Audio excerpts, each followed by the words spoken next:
And having read this overwhelming portrait of Steve in Politico, I feel like quite a humble guy. So, talking about interventionism and value-based foreign policy, of course, I had the opportunity to listen to President Obama's last night address to the nation on Libya, and I registered, I noticed, observed how he tried to define a kind of balanced position, a middle way approach between disengagement and a kind of naive human rights interventionism. So if I got him right, his message was we had to engage to protect the Libyan people and to prevent a bloody massacre in Benghazi, but we don't want to get involved too deeply into the armed conflict between Gaddafi and the Libyan rebel movement, maybe the Libyan liberation movement. We will see what the outcome of this uprising will be. And I was very aware of this core message he repeated several times in his speech. This will not be another Iraq intervention, and this will not be another Afghan experience. And I think this is reflecting what we can observe both in the United States and in Europe, kind of growing intervention fatigue on both sides of the Atlantic shores. And trying to understand a little bit better what drives the American debate on these issues, I was quite touched by the last column of Bob Herbert in Saturday's New York Times issue, which I had the opportunity to read, and I wanted to quote just some sentences from the opening paragraph of this column. He writes, "So here we are pouring shiploads of cash into yet another war, this time in Libya, while simultaneously demolishing school budgets, closing libraries, laying off teachers and police officers, and generally letting the bottom fall out of the quality of life here at home." I think I really can share his arguments, and this is not so far from the European debate. Maybe the United States is even more in trouble in terms of fiscal policies and the economic crisis, especially compared to Germany. But at the same time,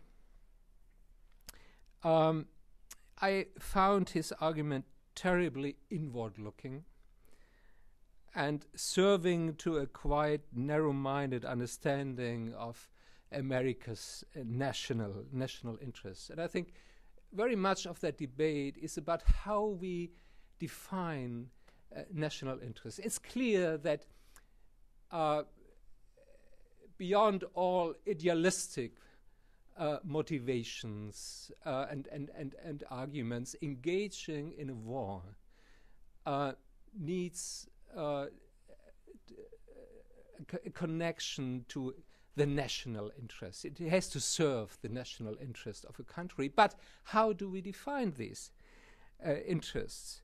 And to pick up this provocative sentence of Steve from the beginning, can we afford values? I'm pro-values if we can afford them. I would like to ask, can we afford to have a foreign policy not being based on values?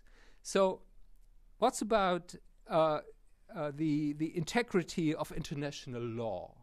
to what extent is international law and the rule of international law in America's national interest? Are we really ready to fall back into a kind of Hobbesian, Darwinistic world of competing and fighting national states or regional blocks? I don't think this is in our national interest. We have a well-defined, well-understood national interest to extend international law and to make it the fundament of relations between states. And this is also the case with the global expansion of democratic rule, of democratic states. If you're looking to the experience now in the Middle East, for decades we had the false choice, or we believed to have decide between the choice between preserving stability and promoting democracy, and this is turned out as completely wrong. There is no long-term stability without democratization and without promoting the rule of law and the self-rule of the people. Authoritarianism cannot be the base, the fundament of stable relationships between nations. And if you're looking to the responsibility to protect, which has become a part of international law since 2005, I think this is a fundamental progress in history of international relations, that national sovereignty is not an absolute institution. It's not an absolute right. It is it is depending, the execution of national sovereignty is depending from the respect of the right of the people.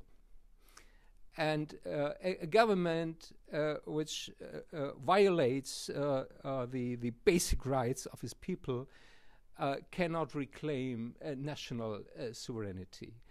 Of course, this is no general obligation to intervene when it comes to massacres or massive violation of human rights all over the world. If you're looking to places like Congo or the Ivory Coast or Tibet or Chechnya, it's obvious that there cannot be such a thing like an obligation to intervene. But having said that, and remembering that politics always, as the former German Chancellor Bismarck said, is the art of the possible. We always can only act when there are certain conditions in place. Opportunities, capacities, resources, alliances that allow us to act in a successful and responsible manner. But when these conditions are in place, we have to act as an international community when it comes to massive violations of human rights, and when there is the immediate danger of genocide and other kind of mass scale crime by governments. Of course, and I'm very aware of that, being part of that debate for a long time in Germany and on the international in the international arena. The Afghan and Iraqi experiences have led to a growing skepticism, not only in general with respect to military intervention, but especially with respect to our ability in successful state building. The idea of external state building has become more and more questioned. on the backdrop or before the backdrop of our experiences in Afghanistan and Iraq. And maybe it's true in a kind of general conclusion that in societies with deep tribal, ethnic and religious divisions, foreign military interventions may trigger long-term civil war and all kinds of sectarian conflicts as we faced them in Iraq and to a certain extent in Afghanistan. Two, you open a box of the Pandora when you're going in these countries with military force, toppling the old authoritarian regimes and setting free all these internal conflict dynamics, which have been heavily underestimated by the United States before this waged war in Iraq. And of course there are doubts with respect to the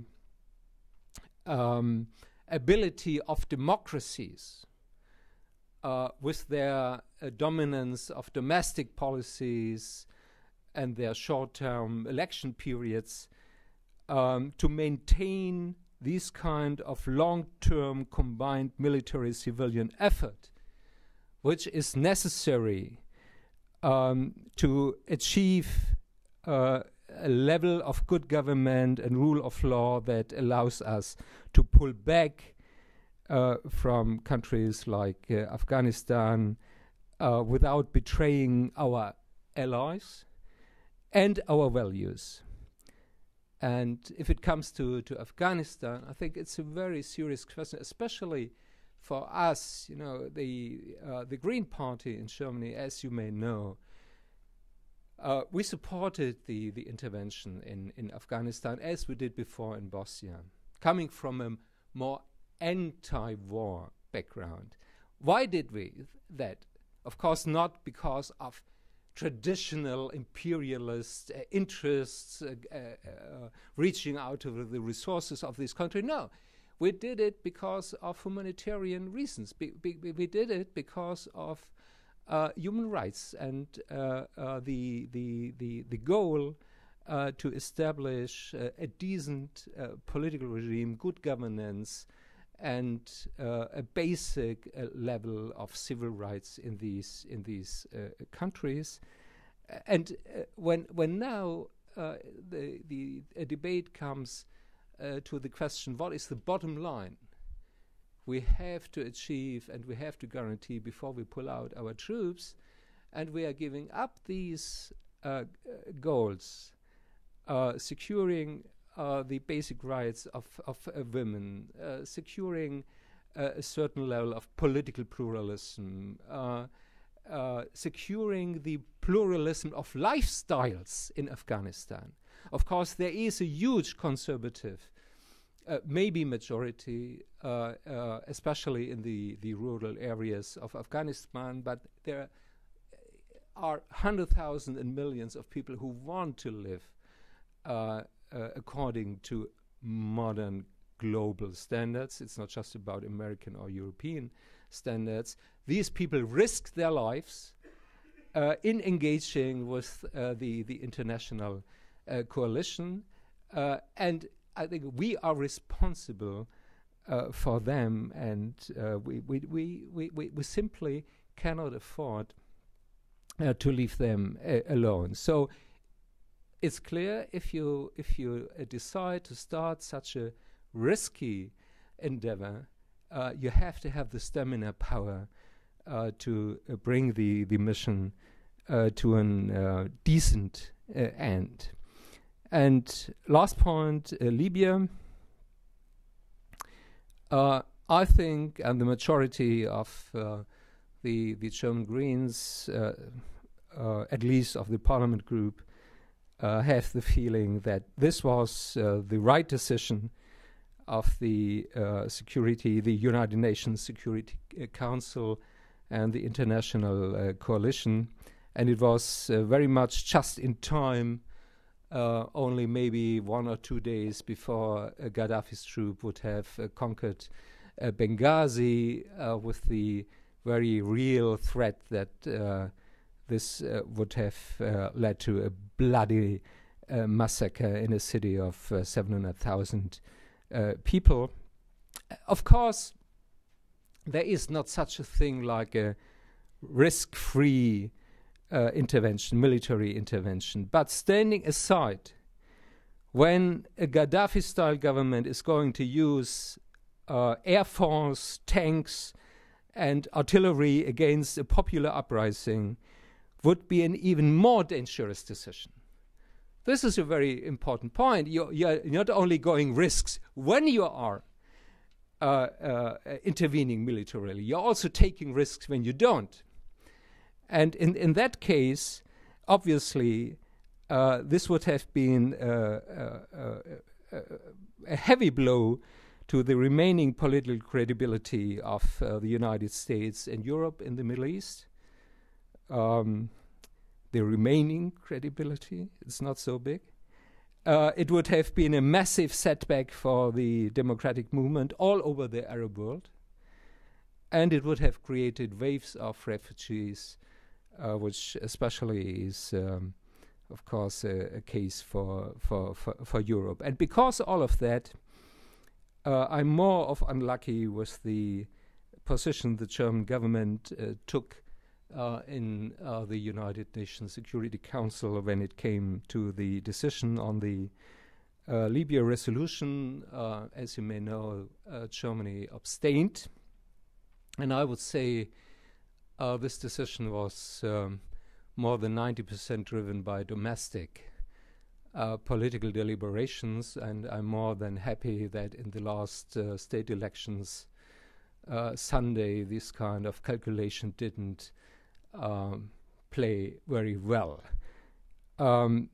So it was a very quite painful moment yesterday evening when Obama said, we are not doing this alone, we are doing it with our international long-term friends and partners, the United Kingdom and France and Italy and Denmark and Norway, and we're doing it with the support of the Arab League and even the active involvement of Arab states, and we had to miss Germany in that list, and I don't hope that will be an indication for our further relationships. It was, I think, the right decision from Chancellor Schröder and Foreign Minister Fischer to say no to the Iraq intervention.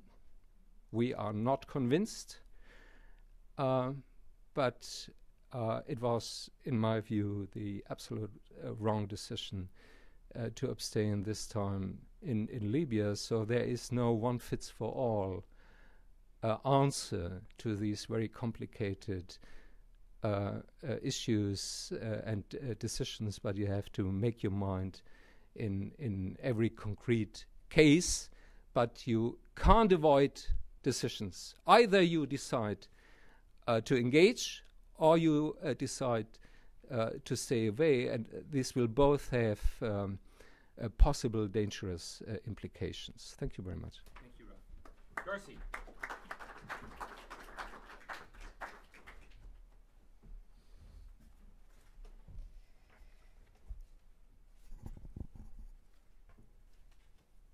I was worried when I was a teenager that life was going to be boring and that all of the world's big problems had been solved and that there would be very little interesting left for me to do with my life. That would have been the mid-'80s. And I no longer feel there is any chance life is going to be boring. Even just the last few weeks have been at times terrifying, frustrating, exciting, but never boring. We are just over 50 years past the date in which President Kennedy got up to give his inaugural address. And I pulled it up as I was thinking about what I wanted to say today to remind myself of some of the key things that he said right up front. The idea that man holds in his mortal hands the power to eliminate all forms of human poverty and all forms of human life. And yet the same revolutionary beliefs for which our forebears fought are still at issue around the globe. The belief that the rights of man come not from the generosity of the state, but from the hand of God. We have some very interesting questions right now that we have to answer about what the right response for this country is to what's going on in a lot of the rest of the world, and in particular at the moment what's going on in Libya. And I think we have some fundamental disagreements about both what our obligations are or aren't, and how we should approach fulfilling whatever our obligations might be. I have the privilege on a day-to-day basis, as Steve indicated, to work with members of Congress, some of whom, in addition to being people I work with, are friends. And I have a pair of friends who are very unalike in some amusing ways. So Alan Grayson of Florida, who many of you have probably heard of, is a flame-throwing liberal firebrand, and definitely a friend of mine. And Tom Perriello of Virginia is a much softer-spoken human rights activist come congressman. And we were discussing Afghanistan about, it was probably a year ago. And I was in the Capitol, and I had come to talk to Tom about some of the work that he had done. And Alan Grayson pulled me aside and said, "Don't listen to him. The answer is we should just leave the rest of the world alone. His Rudyard Kipling-like instincts are going to get us into trouble." And I was talking to former Congressman Perriello just the other day, and I asked him what he thought about Libya, and his response was, "We have an unquestionable moral obligation to step up and save human lives when we can." And this was one of those instances. The two of them really epitomized for me a divide in the progressive community and in the country as a whole about the question of what our obligations are. Are our obligations only to leave the rest of the world alone? Or do we have a moral obligation to intervene in the name of human rights? And if so, what form should that kind of intervention take? I've had very mixed feelings about what we've been doing in Libya, I will admit. I am in the divide between the isolationists and the interventionists. I am an interventionist, which puts me probably on the opposite side of that divide from my friend Steve. Has led to some very interesting conversations. But at this point, given what's happened in Afghanistan and Iraq, the idea that the United States government can be trusted to tell us the truth about what's going on, can be trusted to have planned for what will happen next, can be trusted to have any legitimacy as an institution to carry this stuff out, that's a real problem. I mean, I can't trust my government not to lie to me about what's going on. That makes it very difficult in a situation like the one we're facing to give any kind of wholehearted support based on the contention that we're saving hundreds of thousands of lives. Saving hundreds of thousands of lives I am completely bought into, but I can't trust this government. I think, though, the problem that we have is in part because we have a set of false choices, as was mentioned by my co-panelist. We're in a town where it is presented as do nothing and allow hundreds of thousands of people to die, or bomb. And those are apparently the only two choices. It would be lovely if this were not being said in an environment in which the House majority just zeroed out the budget for the United States Institute of Peace, which was designed to create other options for how we might deal with these situations. It would be nice if we were in an environment in which the United Nations had the capacity to do more than merely pass a resolution, but to act as a legitimate institution to defend the fundamental human rights of all persons. And I think what we're going to have to do, those of us who believe as I do, that we do have an obligation to protect the human rights of all persons, is to figure out how we get from where we are now to a point where we have legitimate institutions with the capacity to enforce international human rights in every circumstance in which that needs to happen. Let's get rid of the false choice and create the correct set of choices for how we proceed. I think that's probably sufficient to begin the discussion. Okay, great. Thank you very much. Provocative as expected. Thank you both very much. I thought I would just add a few thoughts to add to the creative tension of this and then open the floor for discussion.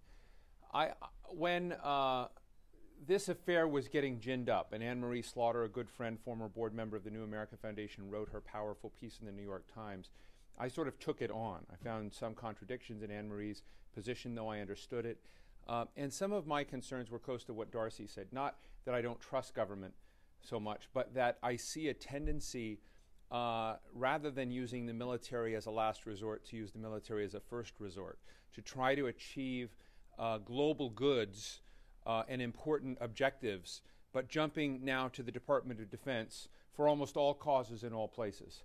And that the tendency that we have as a nation to allow mission creep, to see a very well-intended action become so many other things, that one has to see, in my view, look humbly and with some criticism at our past performance, and at least push those buttons so that when the White House is making its decision, that it is fully aware of the downside consequences, the slippery slope, the things that could happen, because you can't make plans in times of war based on best-case scenarios. I was impressed with the president's speech last night, but I think part of that speech was shaped by people like myself who were telling him that if you get involved in this, the footprint of the West of NATO, of the United States, can't rob the frame that is the camera frame that's on these people, can't rob them of their own narrative, that we can't continue to fall into a trap, that this becomes a narrative eventually of Western intervention and malign interests again, which no matter what you may hear in the press, et cetera, is definitely part of the communication of conspiracy, which is part of the underground narrative in these parts, in this part of the world. And I worry a lot about that, and I worry about what we saw in Somalia in the past. I worry about a poor delineation of interest. But I understand why President Obama shifted a week ago Tuesday in a quick turn-of-the-dime change from being very cautious considering these scenarios to saying we need to go all in with something but do so in a limited way.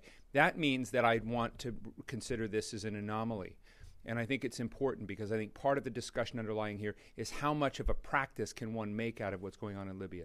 And I would argue that given the president's speech last night, it was a punctuation point that this can't happen over and over again. So I would throw that out to Ralph to begin a point of conversation. Because if it is not something to happen over and over again, if we're not going to do that, then it raises the fundamental question of what are our responsibilities beyond this, and how do you sort those out? And I would say if there are a lot who don't want this to be an anomaly, a lot of folks who would like never to have seen the intervention happen, and I don't think that was possible given the fact that I think we had very good intelligence and we had a lunatic running a country who said he was going to kill lots of people. It's frightening to think for a moment if he had been like many other leaders and had not made those flamboyant statements, I doubt we would have gone in, and the same thing would have happened. I mean, I think that there would have been massacres. So it raises the fundamental questions of what to do. And also when you have a tsunami of change sweeping through a region, and one realizes that there are a lot of big problems in the world, maybe confronting North Korea and Iran, or sorting out what our bigger relations are with China, or Egypt, which I would say is the 900-pound gorilla that needs a lot of attention and concern right now, may not be getting the attention it deserves because we're so focused on Libya that we need to not become addicted to silos of thinking and need to look at the interaction between these issues and be careful that if you spend all your diplomatic chips, if you spend your military chips, if you're so focused on one part of the equation that you can't look at Cote d'Ivoire, that you can't look at Yemen, that you can't look at what's happening and what an appropriate response with Syria, or you lose sight of the fact that in Israel-Palestine relations, where I think none of these protests are necessarily about that, but one of the fundamental hypothetical questions one needs to ask is, had Israel and the Arab League done a deal and essentially been able to come to terms on a peace arrangement, would the momentum, would the normalization of relations with 57 other Arab states and an engagement with Israel where it would have been able to revision its security situation, would that have been a counter-narrative to create different kinds of possibilities, rather than what I see as Israel now, essentially looking like New Orleans, with a New Orleans levee of security around it and a storm potentially washing a lot of that away. So when you look at change and you look at protests that's happening in the street, you need to look at the many downstream consequences that come in. And so my only contribution to this is those downstream consequences matter, not just the obvious moral and emotional impulse to try and help people. There are also Ralph is right. There are consequences to action and there are consequences to inaction. And I think the White House weighed those judiciously. I was more on the side of concern and worry. I think that was part of the equation. But there are also downside streams to what happens next and next and next. And you can't, I don't think I think it would be a dereliction of duty if the White House, the Pentagon, the State Department, which deserves, frankly, a major budget increase. One of the things that's happening right now is the heavy lifters in this were those who got the resolution through the UN, who got the Arab League to move, and their budgets are being slashed right now in the current budget debates, while there is a growing clamor to now increase the DoD's budget, yet again because of the military role that is playing in Libya. So with that, let me, I don't know if you have any response real quickly, but I'd love to open the floor. Ralph? Yeah, thanks. First, short remark to on moral obligations. I agree that there are moral obligations for democracy. Basic human rights and value cannot be restricted to our domestic sphere. But I think the more interesting argument is how far morality in international politics corresponds to our interests. And if there is not a basic antagonism, a fundamental conflict between values and interests, but the other way around, a value-based foreign policy and a value-based international order is in our best interest. And this is my argument.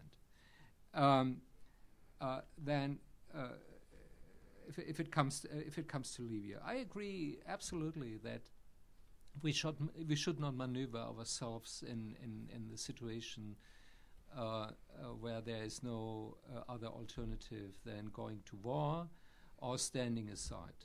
This is a matter of long-term policies, of development policies, of democracy promotion, of supporting economic modernization and all these kinds of international policies. And of course, it is the green heritage to focus on these non-military long-term policies.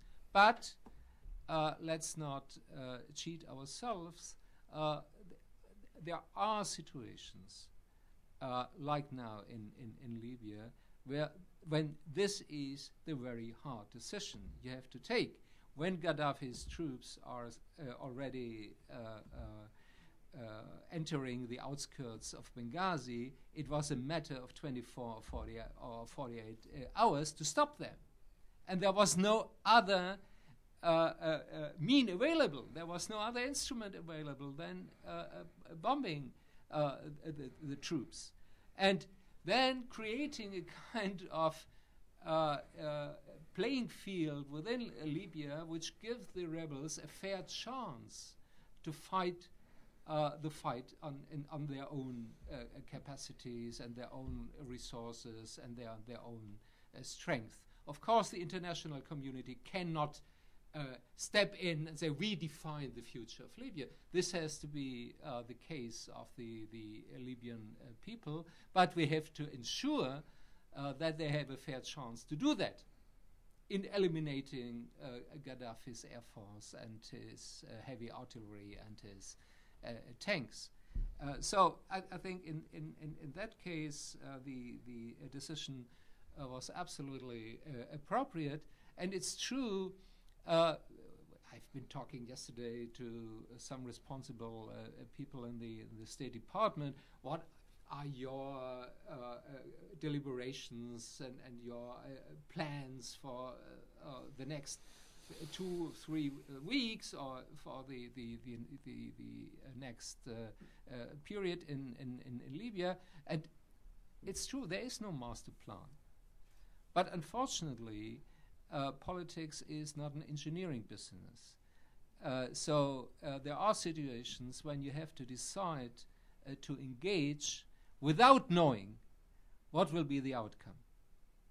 To engage and then to decide on an everyday basis what will be the next steps.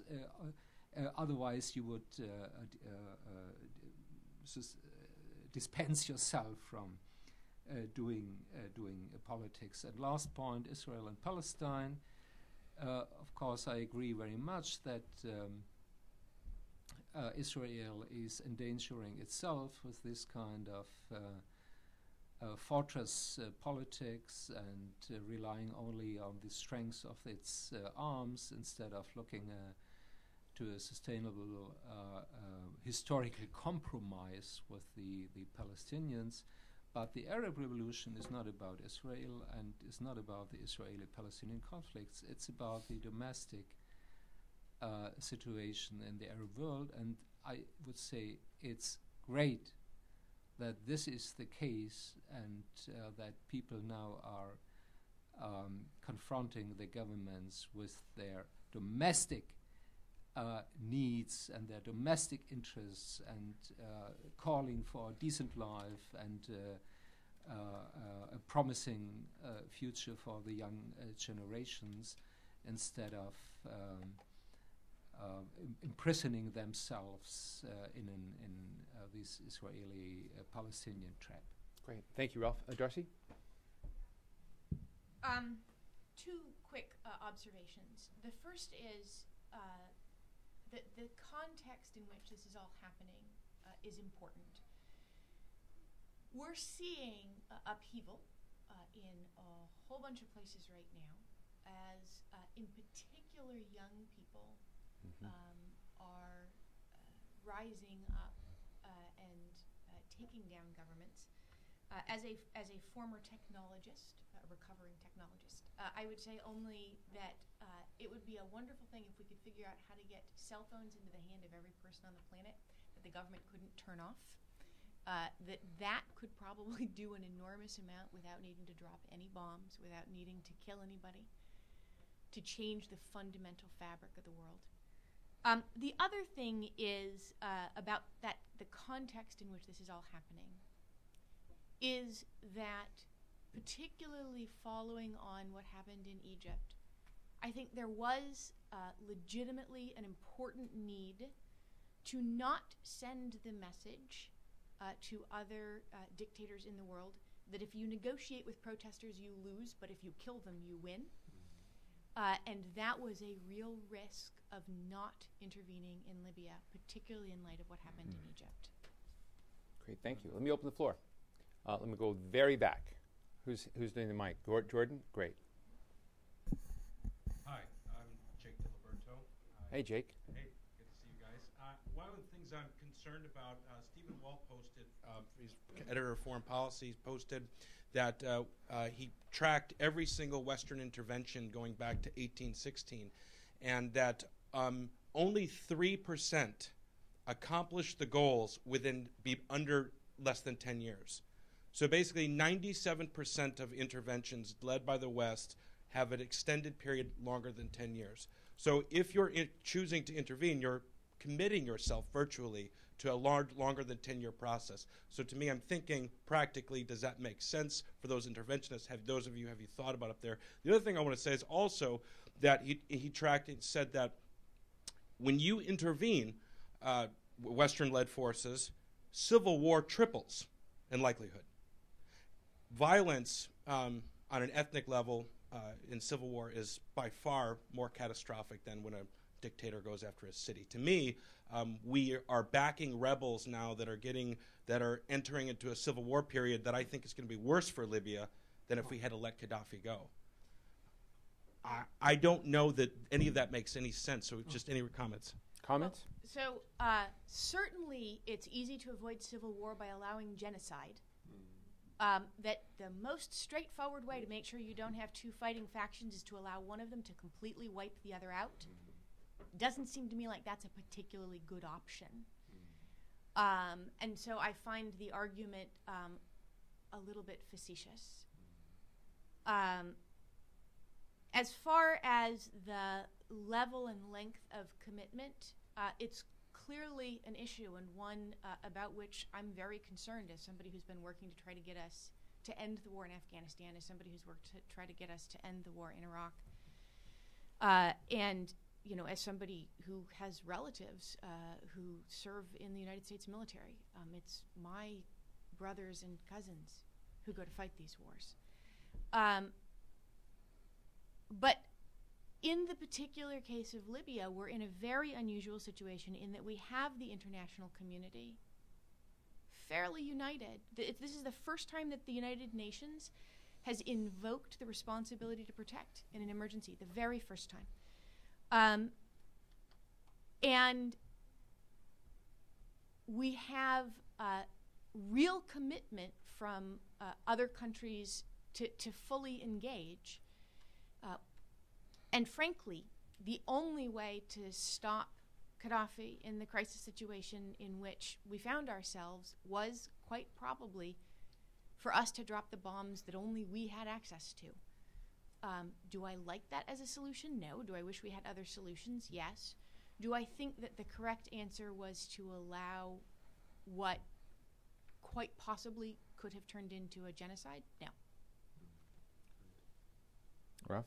No, I Okay, agree fully. great. Yes, right here in the middle. Hi, I'm Samia El-Shafi. I had a question for Mr. Fowkes. You spoke of the conditions that are necessary in order for military intervention to be advisable, and I was wondering if you could elaborate on what those conditions were.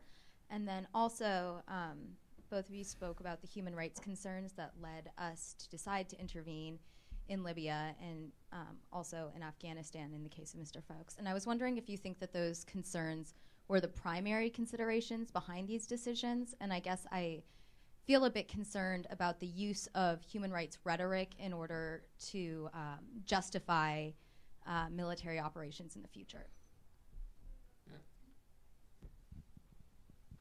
The conditions which have to be in place as a precondition for engaging militarily, we could generalize it with respect to international law, but I would prefer to do it more concrete in the case of Libya. And we just heard about the main conditions, and there was a great, I think, accordance, common understanding between France, Great Britain, United States, and other states involved. We had to have a Security Council resolution, so a kind of basic legitimation according to international law. We had to have the support of the Arab League. How fragile it might be, but this was very important not to frame this intervention as the kind of traditional, the Western powers intervene in the Arab world and project their interests by military force, and we had to have the engagement of at least some Arab states supporting the military actions, and I would include in this case Turkey as not an Arab but an Islam-based or an Islam-oriented state. Very important to avoid this Christianity against the Islamic world threat.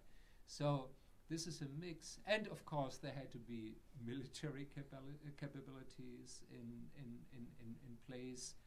So this is a mix of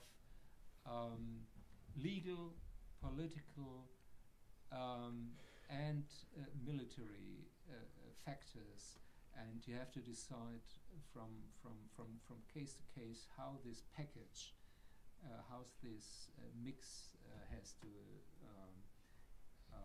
be designed. And Afghanistan intervention and human rights, of course, in the first hand, as far as I can read it, the American decision to attack Afghanistan and to fight the Taliban regime, which created a safe harbor for Al-Qaeda and other terrorist groups, was an answer to 9/11. And as far as I see a legitimate answer, if I think it was very much wrong that it became the main answer to 9/11, very much wrong. But I think not only the United States, the international community could not tolerate longer that Afghanistan had become a camp, a huge camp for very militant, very dangerous groups. But then our argument was, if we engage militarily in Afghanistan, and if we participate in regime change there, not only bombarding the military camps, but if we engage politically in Afghanistan, our aim should be to provide basic human rights to the Afghan population, and to create kind of responsible governance in the country, and not just to create another kind of power broking between warlords and all these traditional forces in Afghanistan. So, and for us, this is a very basic legitimation to have been engaged in this war. Okay, other questions? There in the middle. And we're going to cluster a few because we're running out of time. And Dan Lieberman. Yeah, if human rights is the reason we go in, how come we've only intervened in nations which we have disputes with, or small nations who we can conquer very easily? How come we never go into nations like Saudi Arabia, Bahrain, or larger nations like China? The other thing I do want to discuss a little bit is the genocide. If you notice, the Libyan troops, after they retook some of the cities, and now have been retaken by the other forces, there have not been any reports of any recriminations, not one bit. Even in Libya, which I'm sure there are a lot of hostile and dissident forces, no one has been jailed.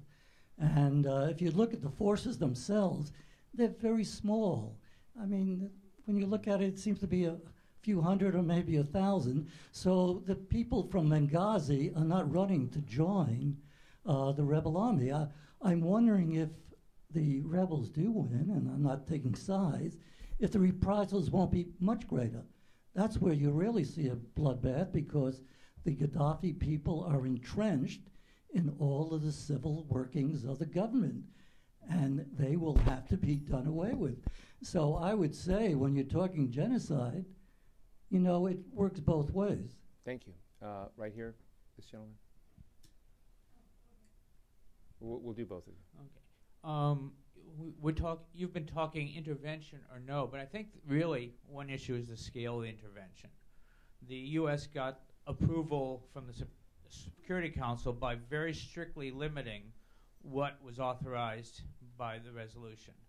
But then after that happened, what the military did is totally ignored that and has engaged in much greater action. You saw this resolution as a strict confinement? No, I read the resolution very carefully.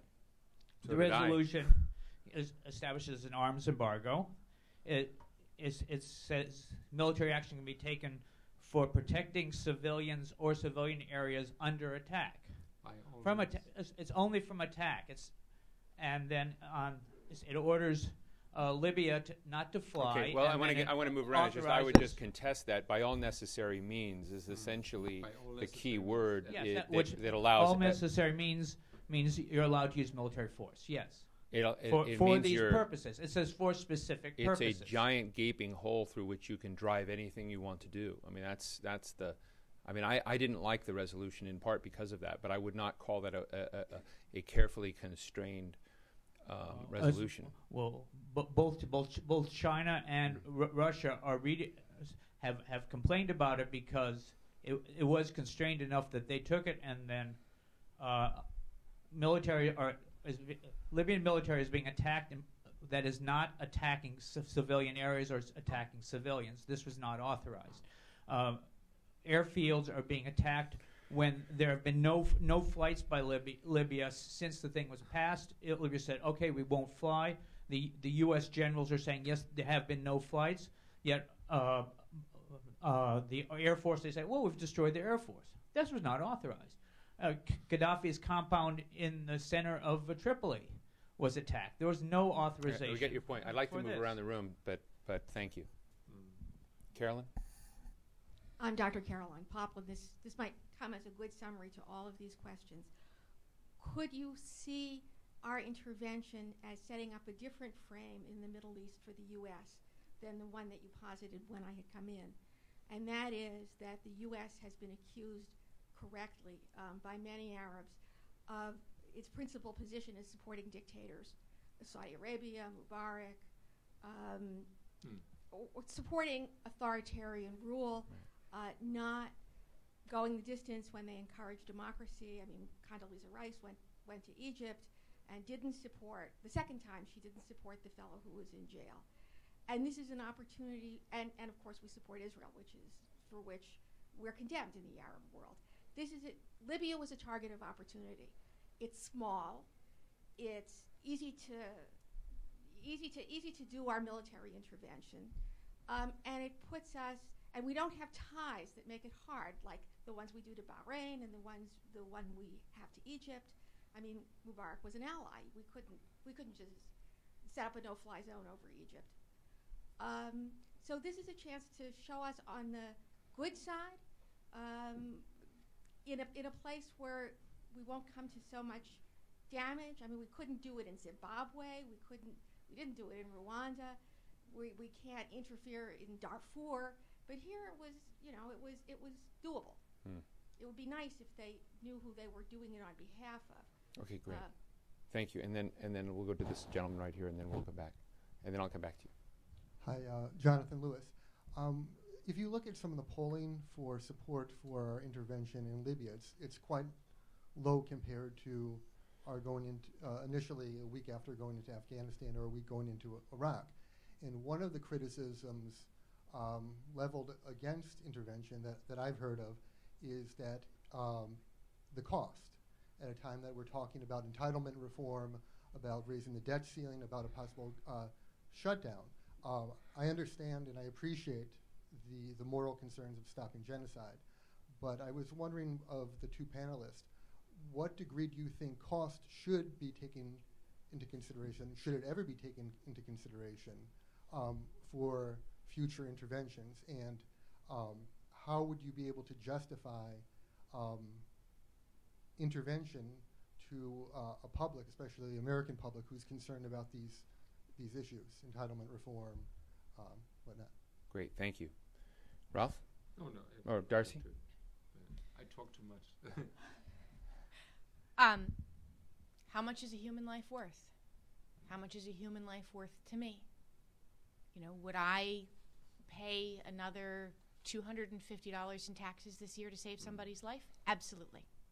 Unquestionably. Would I pay another $5,000 this year to save somebody's life? Absolutely, unquestionably. Do we have infinite capacity? Clearly not. But where we have the ability to intervene and make a difference and save lives, it seems to me that what is in the bigger picture, essentially chump change, shouldn't be the thing that stops us. I mean, yeah, the U.S. has budget problems. It would probably have helped if we hadn't given an enormous tax break to the wealthiest 2% of Americans in December.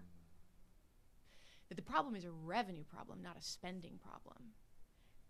But that's not a justification for allowing people to die rather than do something if we can help them.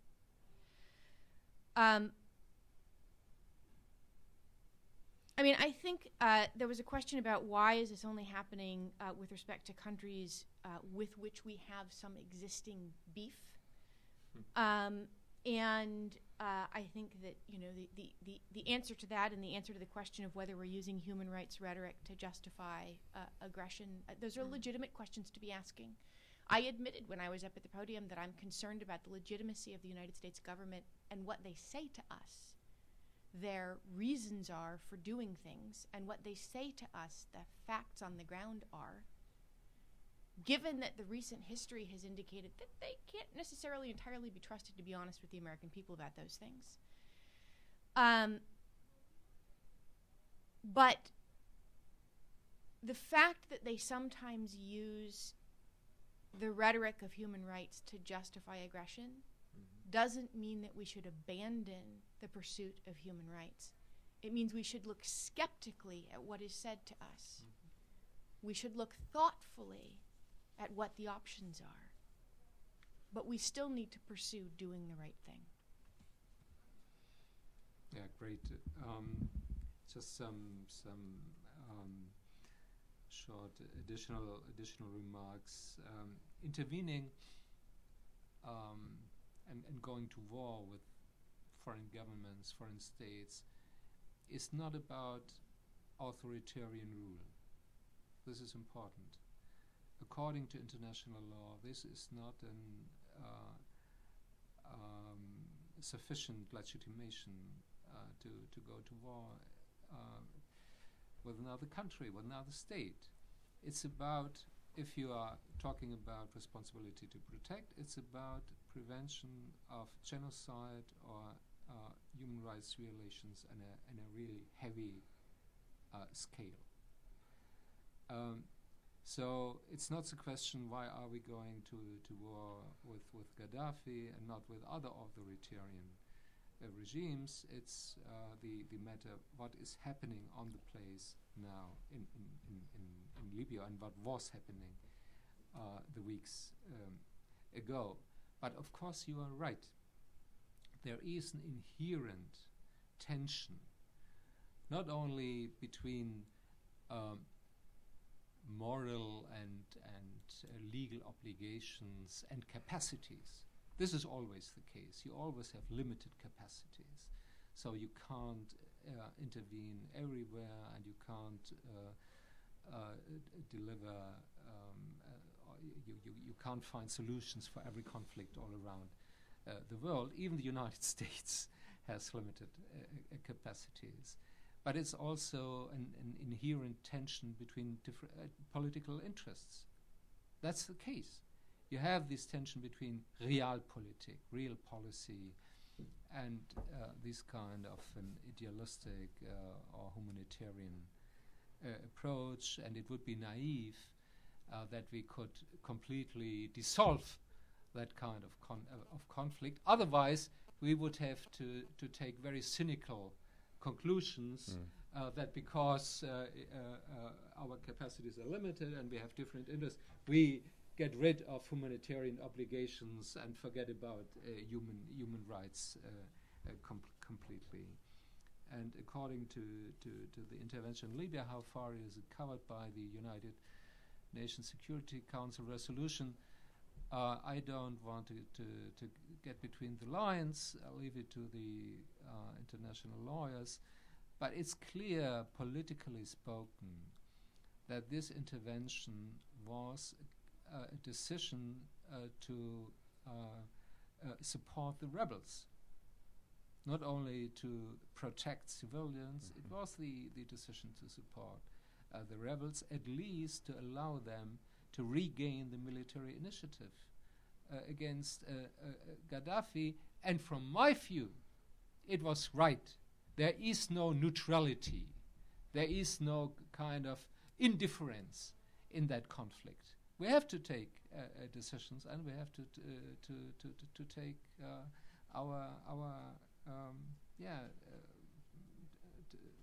we are becoming part of the conflict, and I don't feel guilty for that. Let me just add an element on this cost question, because I think it's important to hear a slightly different view. I went back to look at what the Department of Defense, our national security spending was before 9/11, and then accounting for inflation, looked at what the baseline each year would be over a period of time. We've managed to spend above that line cumulatively since 9/11, above the amount we were normally spending before. So there was a level at which you can say this is what we were spending as a nation where we felt relatively safe doing. And we've spent about $2.5 trillion above what we had already built in cumulatively. That amount of spending equals about a 7.5 million jobs sustained on a year-by-year basis in the private sector in the U.S. economy. And so one of the things that the United States is facing as a superpower whose mystique has been shattered, and when I say this, superpowers deploy themselves in the world in 4 ways: militarily, economically, morally, and through institutions. In my view, we look very militarily overextended. We showed limits, key limits in Iraq and Afghanistan. And what happens when you show those kinds of limits, the first thing that happens is the behavior of the allies that you have changes. And foes move their agendas. Your allies won't count on you as much for when they need you, so their calculus in the world changes, and enemies move their agendas rapidly, which I think you have. What's happening right now while we're in Libya, there's a meeting going on right now in Berlin of North Korean officials who are essentially telling us that if we don't give them food, fuel, and money, they will ratchet up their misbehavior. They're not about to give up their nuclear weapons program after they've seen what happened to Muammar Gaddafi when he gave up his nuclear weapons program. So there are other kinds of cascading issues. Economically, we managed to send toxic financial products to the rest of the world. Morally, Abu Ghraib, Guantanamo, this new set of pictures, I think, has created real doubts about America's moral leadership. And institutions have been slow to become reformed in a way that recognize the new patterns of power. So America looks kind of like the General Motors of countries today: big, well-branded, underperforming, sprawling, but not using its assets well. And China and other countries look like they're the Google of countries. Power is based on future expectations. And it's in that environment that one has to make decisions about how do you deploy force and to what ends. I really, really miss Richard Holbrooke. He was the Democratic Party's most ruthless, results-oriented global justice guy. I used to run the Nixon Center. They were more the Republican, ruthless, results-oriented folks. But there were very few from the global justice, humanitarian arena that thought in terms of playbooks, trade-offs, and how to achieve an end after you deploy various resources. So to come back at Darcy's response for a minute, yes, it's hard to put a price on human life. But what I want to see is essentially America to be about great and good things in the world, but only if the stock of American power is sustained and maintained so you can play that role the next day. If you spend down your abilities, if the rest of the world doubts your ability to do things, you find yourself trapped, constrained, and unable to play that role, which is where I think we are today. And we need to find a way. Maybe it's Libya. I don't think so. But we need to find a way to change global doubt and to show that global gravity can move in ways that we help shape cooperatively with other countries. And I think that Ralph gets it right, that perhaps there are ways to realign values and interests, or a values-based agenda, I think is what he said, a values-based foreign policy, may be one of these things. I'm not there yet because I don't see how to make that leap in a way that would reorient American leverage in global affairs towards very good or benign results. So I just want to put it in there, what the economic context is at a time, because we are running into points of an inability to push the needle in some issues. And just asserting that you have power doesn't make power. If you go anywhere in the world today and you talk to anyone honestly, they don't see America the same way they did 10 years ago. And that it's just a reality. And we have to figure out either how to reinvent ourselves or how to move it. And I'll just finish one comment here. I think Barack Obama may be doing something very clever that no one's giving him credit for. And I'm not sure I really believe what I'm about to say, but I'm playing around with it. During the financial crisis, Barack Obama spent a lot of time letting Nicolas Sarkozy and Gordon Brown run around taking a lot of credit for things. We ended up having kind of a standoff between Angela Merkel and Obama. The Chinese and the Saudis were key deliverers. The movement of the G7 to a G20 format was not only out of necessity, but it was a design to sort of change the institutional arrangement in the world and to bring to kind of court other responsible stakeholders. I think it was very smart of Obama to go to Brazil when all of this was happening, to allow other nations to abstain and say, we may see it differently, to work through things in a way where I think, some people have accused Obama of not really feeling that America shouldn't have been out in front and kind of accusing him as a sign of weakness. It may be a sign of strength in the sense that what I see them trying to do perhaps is to bring in other stakeholders, to behave responsibly, so it's not always the United States that we're in the mix. And this may be the best we get, sort of a network of other responsible nodes of power in the world that have to be thoughtful and responsible about stability in their areas and regions. It may not work as easily as it did in the financial side, but there's a direct corollary, I think, at least in the way they pitched it. And that may take you closer to the world that Ralph is talking about than the more Nixonian realpolitik world in which I'm used to. But it would be a brilliant shift. And that may be the Obama doctrine that everybody's getting wrong. So, anyway. Yes, Darcy, go ahead. Small rebuttal, sir. Yes. You're going to do a rebuttal to that great statement in which I was sort of sidling up to you? Great. You picked on me. I think that we are agreed on two really key points, and then we disagree on a third. First, we have time for two. No, I'm just joking. First, we start with the disagreement. We will be more likely to get the kind of peaceful, stable, safe, secure world that we want from a position of strength rather than one of weakness, and we're agreed on that. I grew up going to the commissary on a regular basis, passing these big signs that said "Peace through superior strength." That if we want peace, we have to have strength. I also agree with you that the United States, independently, and certainly in the current environment, does not have the level of strength that's required to build the kind of world that we're trying to build. The minor point of disagreement is just the idea that we ought to be thinking about it as only a U.S. problem. The real solution is an international one. I agree with that. Okay, then we don't disagree about anything then. Cool. Great. I thought we were going to disagree about the price of a life or something complicated. So, yes, right here, this gentleman.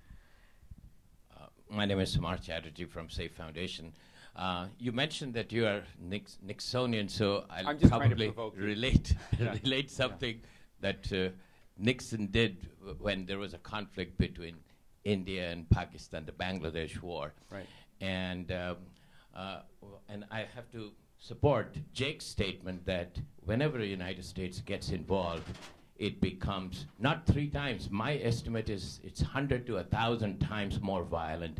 I'm more concerned that American intervention in Afghanistan and Pakistan has made that area so violent that India is now buying arms by the droves. It seems I just recently read in the American press that because it has to get ready for the kind of level of violence that the United States has set by its intervention. So, and it reminds me of in 1960s I read a statement by Martin Luther King who said, America is the prolific purveyor of violence in the world. And I didn't understand it then because I was a student in India studying in an American-sponsored or financed, Kennedy-financed institution. But when I came to this country and I watched the way these Vietnam War and all these continued and the kind of violence that U.S. spread in a very frivolous way, it appeared to me that U.S. intervention should be designated by United Nations as weapons of mass destruction and therefore banned from being used. That would be my suggestion, and that's a comment basically. And I would think that United States should really exercise great caution in meddling in other areas because, in my opinion, and one of the things I was really astounded that these 6 countries like Russia, China, India, Germany, Brazil. All of these abstained from voting because none of them have the real backbone to stand up to the United States and say, look, as the Russians did during the Bangladesh war to the United States, you drop one bomb and we're going to hit you back with one. So that was the reason during Bangladesh war, the US fleet and the Russian fleet faced each other, and India and Pakistan fought it out in a low violence and ended the game. And whenever US gets in a free hand, it becomes a destructive war. Thank you very much. Go ahead. Okay, I would allow to disagree. I'm very familiar with that kind of narrative. And a lot of our distant political friends are repeating it all the time. But if you look a little bit more closely, let's go to Afghanistan. I think it's really not according to history to say that the American intervention has caused the explosion of violence. There had been a history of war with Afghanistan and around Afghanistan decades before. We had the Soviet intervention, we had the civil war, we had the Taliban regime with enormous amount of civil casualties and victims. So it was not the international intervention that created that kind of violence. There was a history of brutal violence in the country and in the region. And if you're looking a little bit closer to Iraq, again, I would say it was not the American intervention which caused violence. It set free the conflict dynamics. That's true. It set free the conflict dynamics, which was inherently there in Iraq, and unfortunately, the American occupation was not able to deal with that in another way, moderating it down. It didn't find an answer to that inherent enormous violent potential in the Iraqi society. But maybe the result of that after 10 years will be that there is real kind of institution building, a kind of balance of power, a kind of political pluralism, and maybe even of religious pluralism in Iraq, which will evolve to resolve these conflicts in a civil way. I would only add humorously that once when I was talking to an Afghanistan senior official about how they saw things going and their economic conditions, given you saw all of these inputs, we spent $11.9 billion on training last year, and their whole GDP of the country is $14 billion. He said, Steve, don't worry. Iraq has oil, but we have the U.S. So let me go here. We're going to gather these last questions, but right here, this gentleman. Thank you, Alex Priviter with German TV N24. I just wanted to ask you as well, why do you see a split between realpolitik and idealistic, more humanitarian impulses in Libya, necessarily? It's been the narrative in this town for the past weeks that it's not really in our national interests to intervene in Libya. And at the end, we had to do it, yes, also because we were basically pushed a little bit by our European allies who have much bigger stakes in Libya, Italy, France, and the UK, just to mention 3. But is it not also a big chance to connect the realpolitik and the more idealistic humanitarian approach if you show to a world in turmoil, especially in the Middle East, that you can be a partner that engages these forces that are sweeping through the area, and that you. And that would have been a great role for Israel. Sorry. Israel had jets and planes if it wanted to show a moral concern for its neighborhood, and just, you know, I'm just basically trying to set up a mental experiment for you to think about the lines that need to be. One needs to be cautious of. Of course, I don't think Israel could have gotten away with that, but if you wanted to be completely pragmatic, to have a nation in the region overcome its own barriers and isolation in this kind of regional neighborhood problems that it had. But the U.S. is not Israel. No, I keep making that point as much as I can. But the issue, as I see it in this particular case, after having been over in the Middle East, happened to watch what happened in Tunisia, what was going on in Egypt, is there began to be an appetite and a hunger for involvement in this country. And what we saw, these protests were not about us. They were about dignity. They were about economic revolutions. They were about basic freedoms and human rights. And there is, for anyone who's lived in the Middle East, a constant narrative of the humiliation that people in this region and the states have felt at the hands of either colonial powers or the United States, and the meddling. I see the meddling is the only way to stay relevant, but their perception of meddling in their internal dynamics. And so I would just simply say that for the United States to act in this particular case sets precedents. Obama gave a speech last night saying it doesn't set a precedent. But I'd like to know why Yemen, Cote d'Ivoire, Bahrain are different than what we saw. But we had this argument before. I mean, we had it in Kosovo. And we said, why are we intervening in Kosovo, and why are we not doing anything? Why did we not do anything in Rwanda? It's a point and an argument that is always part of the discussion once a decision is made and one country becomes the target of a military humanitarian intervention, like Libya at the moment. So I understand the precedent, but maybe too legalistic to think that it sets a precedent, and basically that it means that we have to intervene tomorrow and the day after tomorrow, or otherwise we lose face if we don't do so. I'm doubtful that the world or the Middle East sees current developments necessarily like that. It could be the case though that.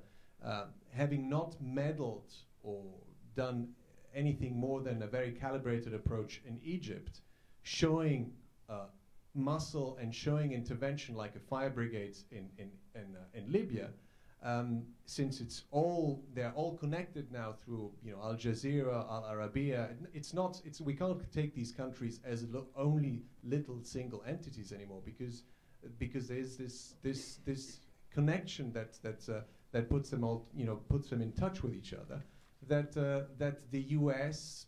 or the West in general can be perceived in a slightly different, not necessarily entirely positive, but different light.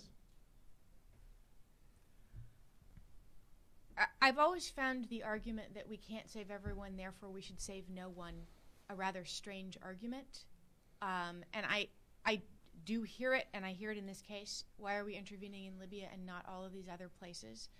I can't save every victim of domestic violence, but if the guy next door to me is beating his wife, I'm going to call the police and save who I can. We had an unprecedented situation in Libya where the United Nations, for the first time, agreed that this intervention was appropriate. The Arab League had stepped up and said this intervention is appropriate. There was a coalition of nations willing to intervene. And you had somebody who had threatened to massacre his civilian population, openly threatened to massacre his civilian population. I think we do set a precedent. The precedent is, if you are a brutal dictator who openly threatens to massacre your civilian population, there is at least some chance that will end badly for you. And maybe that's a precedent it's actually good for us to set. Ralph? No, thanks. Let me take one last question. Yes, right here. Yeah, to look in a really wide context of the history of foreign relations or diplomatic thought, is it that we're realizing now that realpolitik and ethics actually do cohere? Are we just finding that out? Have things changed such that now that's what's happening? We've lost all this soft power, all this legitimacy around the world. Now America has to work, and I think this is part of Obama's project to recover some of that legitimacy. So is this a new historical time during which actually realpolitik and ethical imperatives fit more neatly together than they did before, so that there's been some kind of change? Or is it the case that we just didn't get it? You know, if you read Plato's Republic, right, there's this guy, Thrasymachus, he says, always do what's good for you and pretend to be a good guy. And it turns out that if you're going to do that, you actually have to be a good guy. You can't fool everybody all the time. Eventually, just doing what's in your own interests isn't in your own interest, because none of us as persons are isolated, and none of us as nations are isolated. Are we evolving past a contradiction between realpolitik and ethics? Has something changed, or are we just waking up now? That's interesting. And Klaus wanted to put a question in. Since he's our co-sponsor, I want to recognize him real quickly. Klaus? Well, that's very noble from you. Thank you. Just a quick question on a very practical one. Once we are in now in Libya, what are the goals of our intervention? I mean, the first thing was preventing a slaughter of Libyans by the army. And implicitly, it's supporting the rebels. The military take it as what I get from a U.S. military. Preventing the slaughter is also, you can't prevent supporting the rebels. So is that the end of the story? Is it regime change, or is it going beyond democracy promotion in further on? So where does it end, and how is the debate going on? What the view, how we should limit the intervention? So we're going to wrap this up now. For the end, are we at the end of history for ethics and realpolitik, so to speak? Well, and what's the end in Libya? I think that there is an interesting point there, which is certainly, it is my view that it is in my personal best interest and the best interest of my 8-year-old son to have a stable, safe, peaceful world. And that, as far as I can tell, the only way we get there is if you have some universal protection for human rights and basic human dignity that is true everywhere in the world. So the question is, it is in my self-interest to pursue human rights, at least in the bigger picture. Does that mean Steve and I will never disagree on tactics? I suspect we will continue to disagree on tactics, but the two things are not entirely separate. And in terms of the end game in Libya, I think that's the billion-dollar, trillion-dollar question, which is part of what gives me queasiness about the whole situation. I come down on the side of you don't want to allow genocide, but it isn't clear how the president gets out. And I think if I would fault him for anything, it was his failure to explain to the American public what was going on. It was his failure to converse with Congress about what was going on. He chose to act unilaterally, not only with respect to the other branch of government, who is supposed to be the one that declares war, but also with respect to having a conversation with the American people about it. While his speech last night was progress, I still don't think he's had a real conversation with the American people about what we're getting ourselves into. That I find troubling.